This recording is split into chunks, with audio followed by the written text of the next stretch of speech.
Here's the thing about the future, the one we've been promised. We're told it's open, accessible, a shared leap forward for humanity. But what if that promise was just the first chapter of a very different story? A story where a vision of collective good quietly became a multi-billion-dollar race for private control. Think back just a few years.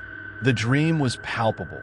Artificial intelligence, powerful enough to reshape our world, but built by everyone, for everyone. This was the founding principle of OpenAI, a nonprofit. Their mission statement was bold: ensure AI benefits all of humanity, not shareholders, not a single corporation. It sounded almost utopian, didn't it? A collective effort, a beacon of transparency in a world hungry for the next big thing. They even designed themselves to be open. Researchers sharing code, ideas, breakthroughs. The whole point was to avoid the pitfalls of past technologies, where a few powerful entities came to dominate. It was a beautiful idea on paper, but here's where the story takes its sharp turn.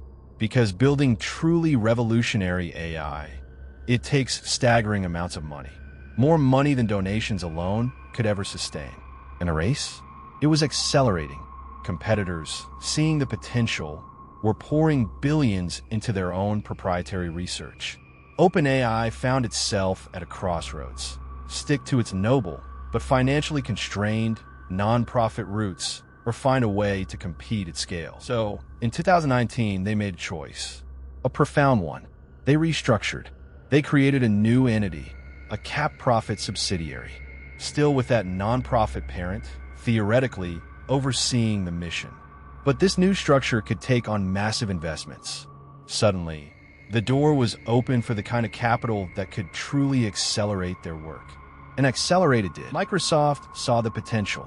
They poured in $1 billion. Then, 10 billion more. What started as an altruistic open research lab was now intertwined with one of the biggest tech giants on the planet.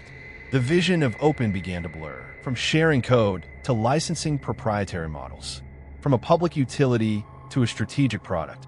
I know, that's a lot to take in, but stick with me, because this next part is where it all connects to your life. Because when the most powerful intelligence ever created shifts from a collective endeavor to a private asset, the stakes skyrocket.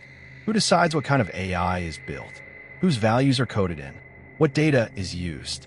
And, crucially, who profits from its deployment? Suddenly, the algorithms that decide your news feed, that power your customer service, that analyze your medical data, that even influence elections, are no longer guided by a non-profit, open-source ethos. They're guided by quarterly reports, shareholder value, and market dominance. This isn't just about a company making money. This is about the very architecture of our digital future being built by a handful of entities. It affects your privacy, your job security, the quality of information you consume, and even the power balance of nations. When access to cutting-edge AI becomes a commodity, owned and controlled, those who can't afford it, or who don't align with the owner's interests, are left behind. We become consumers, not co-creators. So what does this leave us? We are at a vantage point, watching as the scaffolding of tomorrow is erected. But instead of an open town square, it's looking more and more like a high-security skyscraper. The initial promise of open might have been genuine, or perhaps it was simply the perfect camouflage, allowing them to capture the high ground of the AI revolution before anyone else truly understood the game. If you believe in looking deeper, in understanding the hidden currents that shape our world, join us at Vantage Point. We're just starting.